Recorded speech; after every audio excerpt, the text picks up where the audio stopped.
What is the function of longing, shawq, in Islamic mysticism?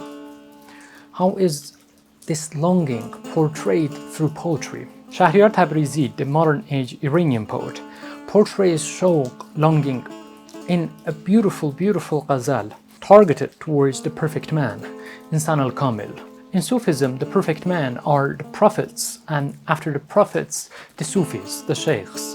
In Shi Islam, the perfect men are the prophets, and right after the last prophet, they are the prophet's successors, the 12 Imams. In both traditions, the perfect man functions as the bridge between the created and the creator. God sends His grace and mercy, and God contemplates the universe through the perfect man. The perfect man of each age is the perfect mirror, the perfect embodiment of divine names and attributes on earth, so that we have a door to go to. In this beautiful poem, Shahriar is going to be portraying his longing for the perfect man.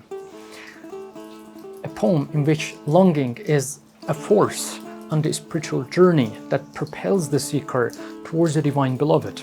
The seeker is not searching, ultimately seeking that person, that perfect man. That perfect man is only and only a mirror that gives us the best recognition of God. So it is God that Shahriar, and by extension the seekers, are seeking on this path. نه وصلت دیده بودم کاشکی ای گل نه هجرانت که جانم در جوانی سوخت ای جانم به قربانت. I wish I had never known union with you, O rose, nor your separation, for my soul is burned in youth. May my soul be yours to claim. The underlying assumption in this poem is that Shahriar has seen the perfect man before. He has communicated with him. And now he is in separation. And he is lamenting because of that fiery separation. In Shia mysticism, of which Shahriar Tabrizi is a representative, this longing comes to life, finds a broader and deeper meaning with the presence and the occultation of the 12th Imam, Imam al-Mahdi alayhi salam, a period in which longing is intensified because of the Imam's absence, which is the reason why Shahriar is lamenting. Shahriar says, I wish I had never had that union. If I had not seen you, things would have been easier to tolerate. Here, this reminds us of the dialogues between Rumi and Shams Tabrizi. At times, Rumi goes out of his way saying that but enough, I cannot tolerate it anymore. And Shahriar is playing the same page. They are not being literal. They are playing that lover-beloved talk. تحمل گفتی و من هم که کردم سالها اما چقدر آخر تحمل بلکه یادت رفته پیمانت. You spoke of patience, and I bore it year after year. But how long must I endure? Perhaps you have forgotten your vow. Shahriar suggests that the perfect man has had a vow, a covenant with him before. And in this poem, Shahriar invokes that covenant, hoping to have that union again. This again suggests that he has communicated with the perfect man before. You promised me, he says. You gave me your word. Why did the separation take so long? The load of separation is too much that Shahriar is lamenting through a fiery breath. He pours that fire into his poetry. This is not just an emotional fire. This is not just an emotional thing. It's an existential fire. چو بلبل نغمه خوانم تا تو چون گل پاک دامانی حذر از خار دامنگیر کن دستم به دامانت. Like the nightingale I sing, for you remain chaste like a rose. Beware the snaring thorns. I come to you in utter helplessness. The perfect man is pure, elevated like a chaste flower. Shahriar likens himself to a nightingale, singing as a result of the pain of the separation.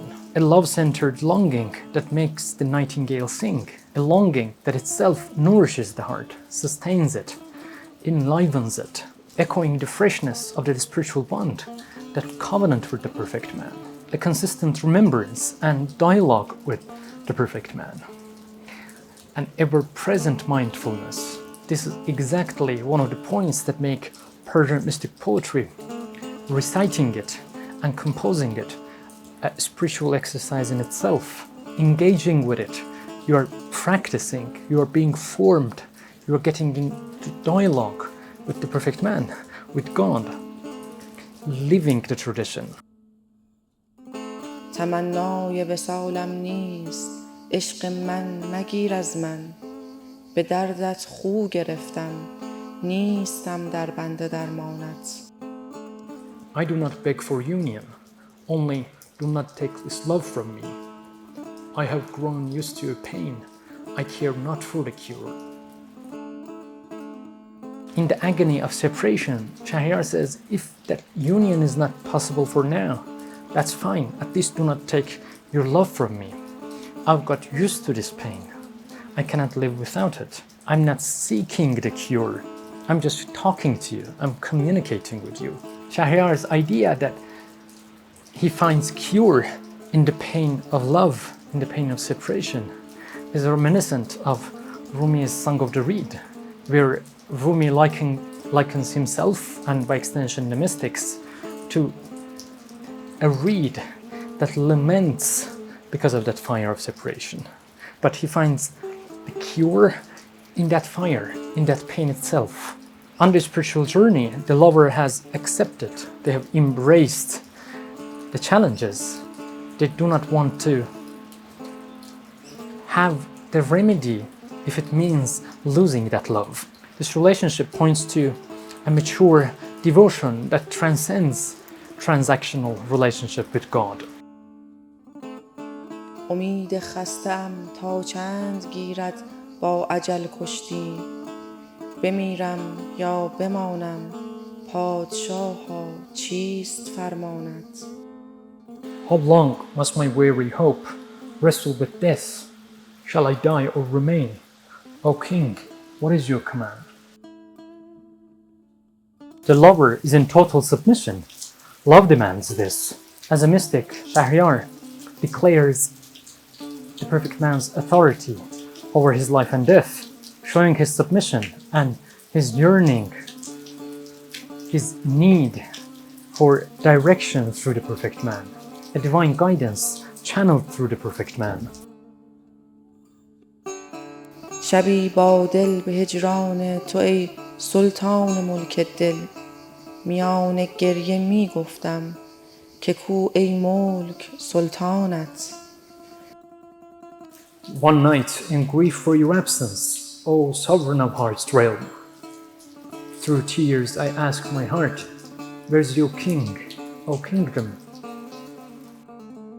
The perfect man is inwardly present to the mystic, even though physically in separation, in occultation, even in distance, the perfect man rules the lover's heart, something that Shahriar portrays so masterfully. He portrays his heart as a kingdom once ruled by the king. This poetic personification underscores Shahriar's pain and abandonment.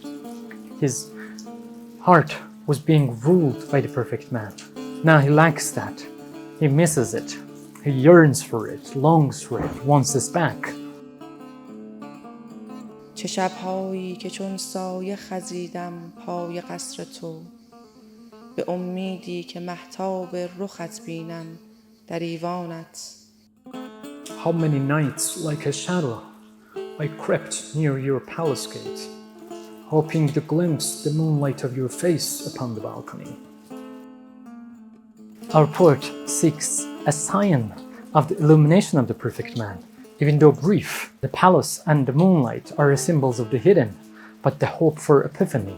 Night after night, Shahriar is burning, longing, yearning for that face. به گردن بند لعلی داشتی چون چشم من خونین نباشد خون مظلومان که میگیرد گریبانت. You wore a ruby necklace, red as my weeping eyes. Does not the blood of the lover seize you? دل تنگم حریف درد و اندوه فراوان نیست. امان ای سنگ دل از درد و اندوه فراوانت. My anxious heart cannot bear this endless sorrow and grief. Have mercy, O the stone heart one, for your pain is too great to bear. The human heart is too frail to bear such a burden, such a weight, says Shahriar. A final plea, he shows us, not as an accusation, but as an expression of human limitations. The use of the word stone-hearted is rhetorical, paradoxical. He is seeking to invoke divine mercy through the perfect man. به شعرت شهریارا بیدلان تا عشق می‌ورزند. نسیم وصل را ماند نوید طبع دیوانت. O Shahriar, as long as the lovelorn live and love through your verses, the breeze of union carries the glad tidings of your divine's inspiration. Shahriar's poetry serves as the sustenance for the lovers on the mystical journey. His poetry is a vessel of continuity and devotion, showing the mystic's submission to the beloved and invoking mercy and attention. Shahriar's poetry is a repository for the salvific and eschatological hope. If you want to talk to the beloved, God through the perfect man, come and read my ghazals, says Shahriar. If you want to cure your longing, come and read my poetry. It will set your heart ablaze, putting the fire in your chest, thus establishing the connection with the perfect man.